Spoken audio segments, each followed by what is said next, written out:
নমস্কার বন্ধুরা, পুষ্প রান্নাঘরে তোমাদের সবাইকে স্বাগতম। আজকে আমি নতুন আরেকটা জিনিস তোমাদের কাছে নিয়ে চলে এসেছি। আমি দেখো তেলাপিয়া মাছ ফ্রাই করব।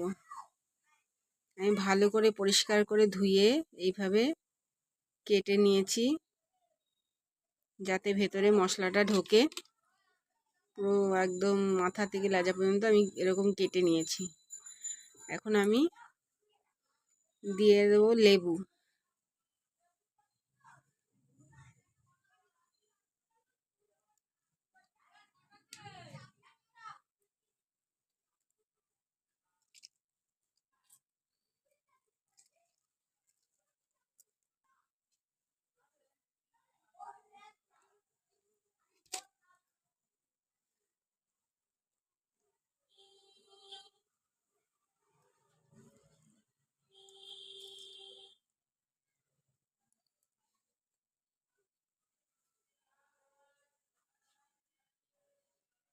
দিয়ে দেবো হলুদ গুঁড়ো।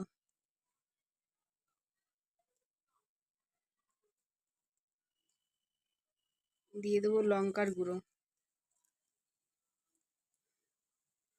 এখানে আমি বেটে রেখেছিলাম আদা, রসুন, কাঁচা লঙ্কা, গোলমরিচ দিয়ে দেব।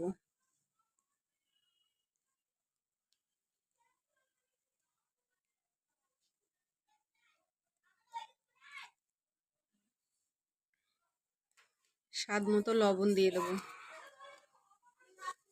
দিয়ে আমি ভালো করে মেখে নেব।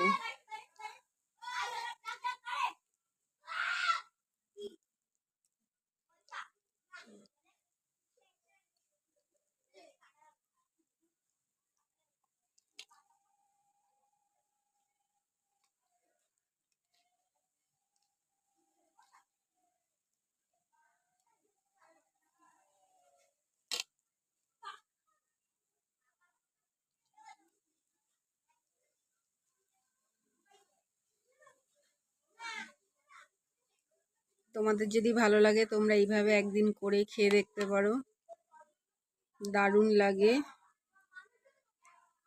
একদম রেস্টুরেন্টের মতো টেস্ট হয়। এখন আমি এটা আধা ঘন্টার জন্য রেস্টে রেখে দেব।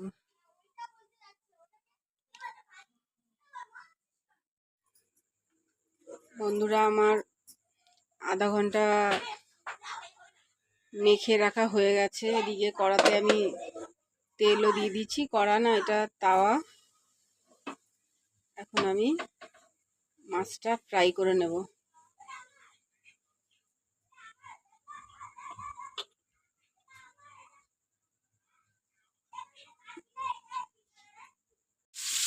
এই দেখো, গ্যাসটা লো করে আমি মাছটা ফ্রাই করব, না হলে এত বড় মাছ ভাজা হবে না। তোমরা দেখতে থাকো। হয়ে গেছে আমার মাছ ফ্রাই করা। এবার আমি তুলে গরম গরম পরিবেশন করব। দেখো বন্ধুরা, আমার মাছ ফ্রাই করা হয়ে গেছে। আমার ডেকোরেশন কেমন হয়েছে তোমরা অবশ্যই কমেন্ট করে জানিও। আর এইভাবে মাছ ভাজা করে তোমরা অবশ্যই খেও। আর যদি ভালো লাগে তাহলে লাইক করো, কমেন্ট করো, শেয়ার করো, সাবস্ক্রাইব করো। আজকের মতো।